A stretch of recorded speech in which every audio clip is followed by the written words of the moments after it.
Hi, and welcome back to Reflect Forward. I'm your host, Carrie Siggins. I'm so glad you are here today. Today is an advice from a CEO episode, and we're going to talk about mindfulness. So, recently we had a group coaching session. We have a life coach who coaches at Stone Age exclusively, and several people have gone through this curated program that we made. And we start every session with a grounding, so to speak. And we take deep breaths, and it really helps everybody get present into what's going to be potentially an intense conversation. We're going to be sharing things. And after we got done with this mindfulness exercise, our coach went and asked everybody how they were feeling.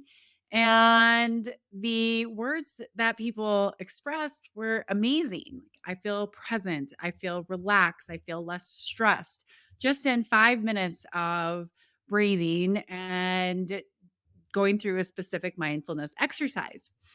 And I want to share this because it's really important. We are so stressed as a society, and people are so stressed in the workplace. And we want to talk about mindfulness maybe as this like woo woo thing, but it's not. Literally, in 5 minutes, every single person in that session said that they felt better. Why would you not want that when the stakes are high, the pressure is on in the workplace, and people need to perform? So I think it's important to think about how to include mindfulness in the workplace. Now, I meditate every single day. I focus on creativity in my meditation practice. I'm doing that on purpose because I am creating so many things, creating this company, creating my podcast, creating my writing, creating all my speeches. Being creative is something that's so incredibly important to me. And as I have developed my creativity meditation practice, it has dramatically improved the ideas that I have and how to articulate those ideas. And while not everybody's into meditating, I can see tangible benefits. So I had this work experience, I have my own personal experience, and that's what inspired me to talk about it today. So, what is mindfulness? It's simply being present in the moment. It's slowing down to have awareness of your surroundings, of how you feel inside, to take some deep breaths, to calm yourself, to center yourself, to ground yourself so that you can perform better, so that you can lean into an uncomfortable conversation, so that you can take on a difficult task. So it's an incredibly important tool that we can use to be able to help us through any kind of a stressful situation or just in general to feel better. So let's talk about why mindfulness is so important in the workplace. I think the number one thing that mindfulness does is it helps us communicate better, right? So we did this little 5 minute exercise and then we shared, and people were more open and we had a more in depth, meaningful conversation. People were listening because their ears were open rather than trying to think about what they were going to say. It definitely improves empathy and listening, which leads to better communication and stronger relationships. So, if that is something that you're interested in as a leader, that's a great reason to start incorporating mindfulness into your workplace, into your team. I also think that mindfulness improves decision making. When you are coming from a cool, calm, and collected, rational place, you make better decisions. When you are mindful and grounded, you're more aware of what's going on in the present moment. You are more open to ideas and opinions and to seeing things that you might not see if you weren't really grounded and present. So I think that it helps you make better decisions. It also helps you make better decisions because if you're managing your emotions, then you tend to make better decisions, right? Instead of reacting at something, you can thoughtfully respond. So every time that I feel myself getting amped up, if I simply just take a few deep breaths, or if it's more amped up, maybe go for a walk, I come in feeling not so amped up and I can have a much more thoughtful response to what's going on. And this just recently happened to me where in the moment I wanted to react when I was getting some tough feedback from somebody. But in that moment, I took a deep breath. I made sure to think about my feet on the floor. I said, okay, I'm going to be open to what this person is saying to me. And we wound up having an amazing conversation, and the feedback was accurate. I needed to own it.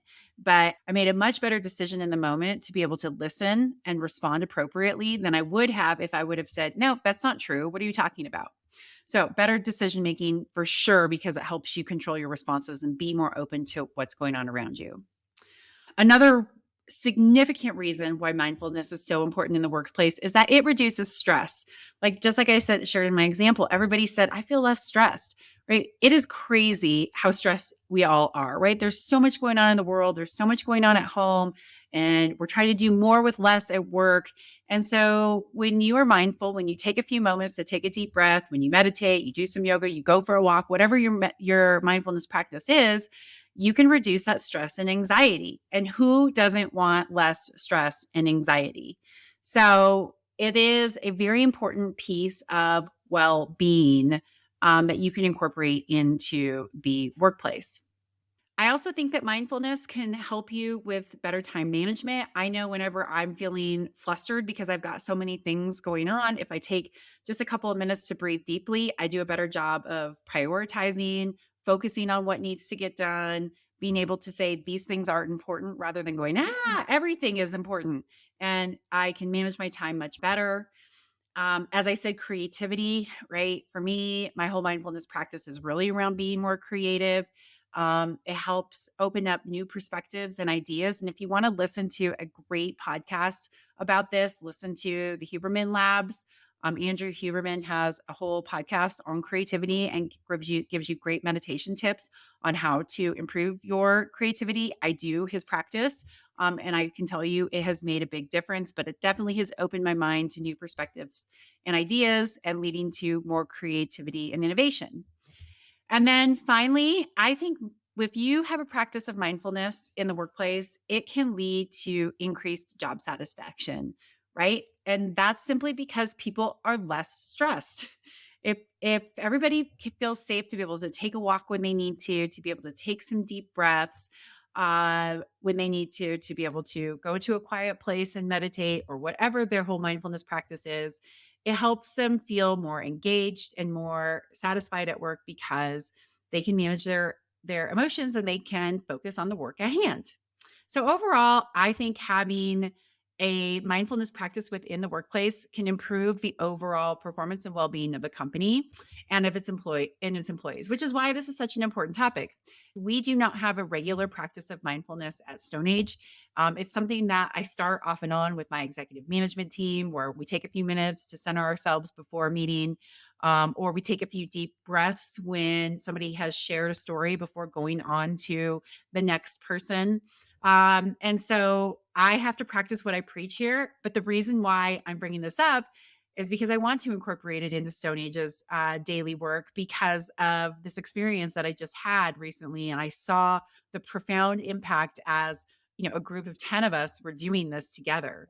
And so, just to be totally honest and transparent, this is not something that I am doing currently at Stone Age, but I really want to encourage it because the research just is there that the more you can encourage people to take breaks and be mindful and have a mindfulness practice, the happier, healthier, and more satisfied they're going to be. They're more able to manage their emotions and be creative. And that's all something that we want. So I am doing this podcast so that way I can hold myself accountable to figuring out ways to incorporate more mindfulness within our daily work.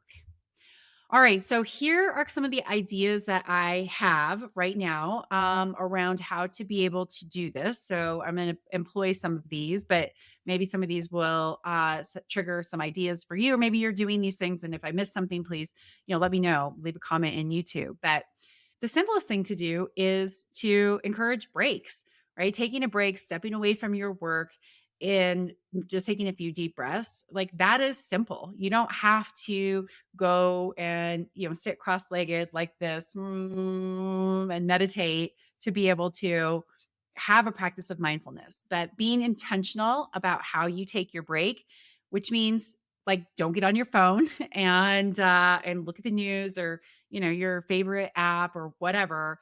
but really truly just saying, I'm going to be in this moment. I'm going to pay attention to my surroundings and just be present in this moment. That's a simple way to do it. You can offer mindfulness training. I think that this helps for sure teach people. Like I said, watching what happened as our life coach led us through the session. Right, it was just really simple. It didn't take a whole lot, but it gave people guidance on how to be able to get grounded in the moment. A lot of people don't know how to do that. Right, they say, "Oh, my mind just spins and I can't stop it." But if you have a practitioner teaching you, this is something that could really help with helping people embrace why mindfulness is so important. So consider bringing in someone to train. Um, Incorporate mindfulness in meetings is an easy way. Like I said, off and on, we will start each meeting with 3 minutes of deep breathing. I've even had a meditation app that does a guided meditation. Put that out so everybody can just listen to it together. Unfortunately, that falls by the wayside when things get busy and we just have to get to work. So, staying committed to doing that 3 minutes of breathing before you start a meeting really can encourage people to be grounded, and everybody feels better when you just do that. So, that's a really easy way to be able to create this culture without having to make a big, huge deal out of it.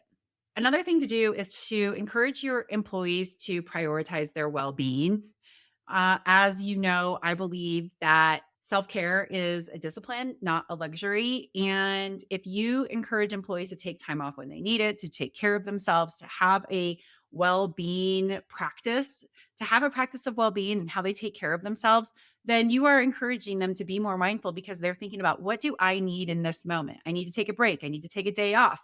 I need to, go to a doctor. I need to go to a therapist, right? It's hard to be able to turn in and really understand and really ask yourself, like, what do I need right now, if you're just constantly stressed, anxious, and on the go. So that's a really important thing. Employees should always, always take care of themselves first and foremost, because you can't show up as your best self for your teammates and your company if you aren't your best self for yourself. So I think that's really an important aspect of this. So these are just some ideas that I have that you can start incorporating within your team or within your company. But I think that the underlying message here is taking a few moments every day or multiple times throughout the day to get grounded, to get centered, and to be present is really important thing to encourage our employees to do, because it does reduce stress and it makes people feel better and more present and more grounded and more engaged in their work. So lots of great things there. Okay, so I get this a lot, right? What do I do if I hate meditating? Okay, well, I will agree with you. Meditating is not easy to do. Some days I love it and I just like slide right into the groove and it's great. And then some days it's like I cannot shut my mind off and it's very frustrating. And the point of meditating is not to stop thinking, it's to be aware, oh, I'm thinking this, and to let it go. My HR director gave me this great visual that I use. So meditating, and all of a sudden I realize that I'm thinking instead of paying attention to my breathing or my mantra, whatever I'm doing. And I imagine the thought that I'm thinking in this little bubble, and then it floats into the air, and then I just flick it away. And then I come back to being present and in the moment. And that is a great trick to be able to say, okay, I recognize that I have that thought. I'm just sending it off without getting frustrated with yourself. But some people hate meditating and they think that mindfulness is just meditating. And that's simply not true.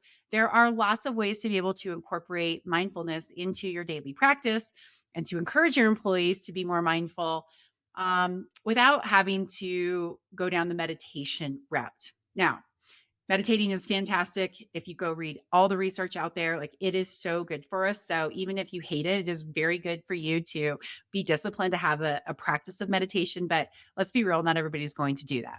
So here are a couple of other ways that you can be mindful and you can encourage mindfulness in the workplace without having to say, go meditate. Walking, number one thing. It is so amazing what happens when you go out for a walk. So take a mindful walk though, right? Don't talk, don't have headphones in, go outside, pay attention to your breathing, look at your surroundings, like pay attention to things that you wouldn't think normally pay attention to. So what does this rock look like? What does this plant look like? What do the clouds look like?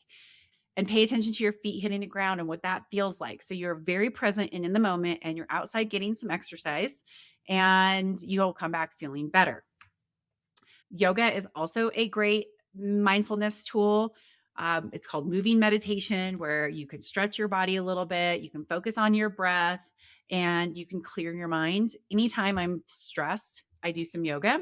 And this was a great tip. So I did dry January, and I'm actually quitting drinking. I was so inspired by my guest, Ron Carson, who really brought it home of, how bad alcohol is. I listened to the Huberman Lab, Andrew Huberman's podcast on what alcohol does to your brain, body, and health. And I said, that's it, I'm doing it. So anyway, I am on my journey to not drink, or at least dramatically reduce it, but not drinking for several months. And I find that when I want to drink, which is just the habit of coming home every night and having a glass of wine while I'm making dinner, if I just do 10 minutes of yoga, it's gone. Like that whole, like, ooh, I want to have it, the glass of wine is gone. And so it really is amazing what it can do to you to help you distract yourself from, habits that you're trying to break, because it gets your mind, body, and breath moving at the same time. So yoga is amazing.